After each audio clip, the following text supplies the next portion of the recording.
Yuk, udah lama nggak bikin video. 2 minggu saya absen. Kenapa coba absen? Karena sakit, Pak. Beneran. 2 minggu ini saya sakit. Terus rencana bentar lagi mau pindah dulu dari rumah. Ya, karena ada renovasi dan segala macam lah ya. Jadi harus pindah dulu. Nggak tahu apakah masih tetap bisa upload. Atau mungkin bakal kehambat-hambat lagi. Mudah-mudahan sih masih bisa upload ya. Seenggaknya 2 kali seminggu. Sama di channel sebelah. Ya channel sebelah juga kan belum upload Pak. Karena apa? Karena saya belum bisa bikin konten. Udah gitu aja ya. Oke, jadi hari ini sederhana aja. Cuman mau review soal Halloween Havoc yang diadain hari Senin. Mungkin ini keluar hari Rabu ya. Karena harus diedit dan lain sebagainya. Dan belum ada waktunya juga gitu waktu itu. Ya, jadi ada beberapa pertandingan yang diadakan. Yang pertama itu soal Tony D'Angelo retain lawan Obafemi. Ini jujur bagus banget. Dan biasanya saya tuh nggak terlalu impress sama seorang Tony D'Angelo, tapi di match tadi dia bagus banget mainnya, gila, hebat. Dan ada bantuan juga emang dari D'Angelo family dan lain sebagainya ya. Tapi tidak menampik fakta bahwa memang matchnya bagus Pak. Baik dari Obafemi maupun Tony D'Angelo itu sama-sama perform, sama-sama ngasih penampilan yang memuaskan. Ya kalau bisa dibilang ini mungkin match terbaiknya Tony D'Angelo so far di NXT. Dan katanya sih ada rumor Obafemi dipromot ke main roster. Tapi apakah ini benar kejadian? Nggak tahu juga. Dan saya sih nggak ngarep Obafemi dipromot dulu. Seenggaknya sampai stand and deliver berikutnya. Ya jadi 2025 lah harusnya paling cepat ya.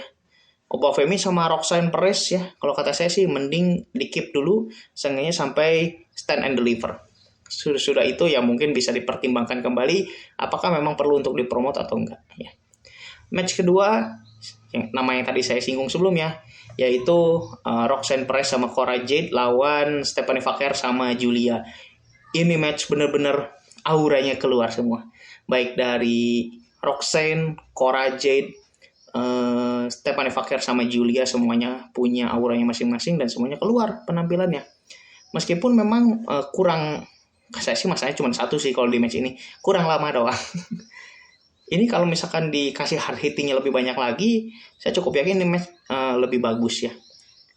Tapi baik dari Julia, baik dari Stephanie Vaquer maupun Roxanne sama Cora itu biasa dia bisa ngasih penampilan yang bagus dan memuaskan.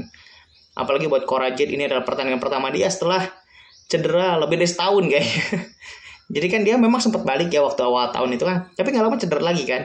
Gak sampai seminggu cedera lagi. Ya sial banget lah waktu itu. Dan dia sudah balik. Seenggaknya skill basic dia nggak hilang lah. Meskipun mungkin kita kayak masih kurang bisa melihat Cora Jade yang sebenarnya itu seperti apa. Karena jujur aja Cora Jade yang sekarang agak pangling Pak. Karena kalau kata orang ada yang ya ini Cora Jade sih operasi plastik atau gimana. Enggak sih. Emang pangling aja. Kayak nggak biasa lihat dia gitu yang sekarang. Karena yang terakhir ngelihat dia itu seperti apa kan udah jauh banget gitu dibandingkan yang terakhir.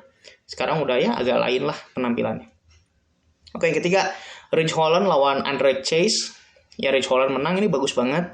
Pertandingan oke juga. Dan buat saya sih mungkin orang pada bilang Andre Chase ini gak jelas karakternya. Justru menurut saya Andre Chase ini sekarang bagus banget. Dulu sih emang bener gak jelas waktu awal zaman masih NXT Pelangi itu. Emang bener gak jelas Pak. Jujur saya gak suka Chase U itu. Tapi kesini bagus banget.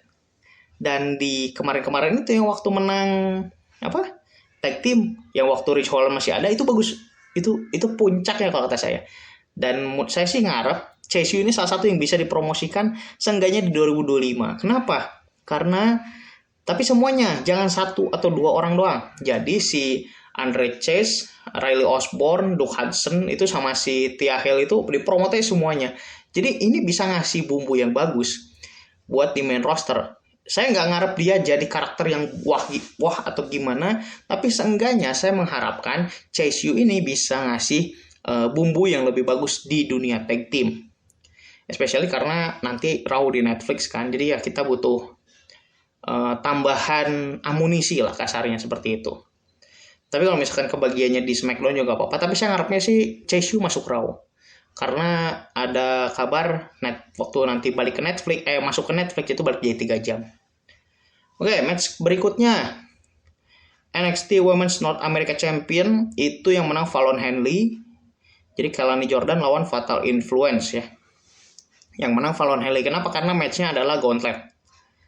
Jadi Kelani lawan Jasmine Nix dulu, baru lawan Jessie Jane, terakhir lawan Fallon Henley. Saya sudah bilang dari awal ya, ini title waktu ada di Battleground, Fallon Henley harus menang. Kenapa dikasih sekarang? Tapi nggak apa-apa. Congrats ya, bagus sih. Saya senang sih Fallon yang menang. Karena emang jujur, saya melihat Fallon Henley itu waktu dari awal dia muncul itu bagus. Saya bilang, oh ini talent terbaik so far ya. Di samping Roxanne Perez sih so far si Fallon gitu. Mungkin orang yang bilang kayak ngesim doang lu mah. Mohon maaf gitu. Emang bagus Pak. Harus lihat dulu aja. Feud-nya aja waktu lawan Tiffany Stratton itu bagus. Fallon sebagai face itu bisa ngasih ya penampilannya oke. Tiffany Stratton yang heel juga bisa mengimbangi gitu. Dan ketika Fallon diubah jadi heel, auranya tambah kelihatan, karakternya tambah kelihatan bagus gitu. Meskipun memang saya cukup menyayangkan kenapa harus di Fatal Influence dulu. Saya sih pengennya dia stay karakter cowboy-nya itu loh. Ya lagi pula sih grupnya juga udah bubar ya, jadi gimana ya? Bingung juga harus komen apa gitu. Tapi seenggaknya sekarang Fallon Henley menang dan ya, ini adalah yang memang diharapkan oleh saya pribadi sih. Dan match-nya memang oke. Meskipun ya lagi-lagi masanya NXT cuma satu, kalau bisa sih lamaan dikit gitu. Dan yang terakhir itu ada Trick Williams lawan Ethan Page, definitely rematch ya untuk NXT Championship Devil's Playground. Ini menurut saya matchnya ya bukan yang gimana-gimana ya, emang tipikal match hardcore aja. Saya nggak bisa bilang ini match bagus, nggak bisa bilang ini match jelek, tapi saya bisa bilang ini match yang memang pengen ditonjolin hardcore-nya dan so far masuk kategorinya. Giliran nanti apakah dibilang bagus atau jelek itu nanti akan kembali ke selera teman-teman semua ya yang jelas. Dan gimana ya kalau misalkan saya bilang Trick semakin berkembang tapi saya nggak pengen dia dipromot.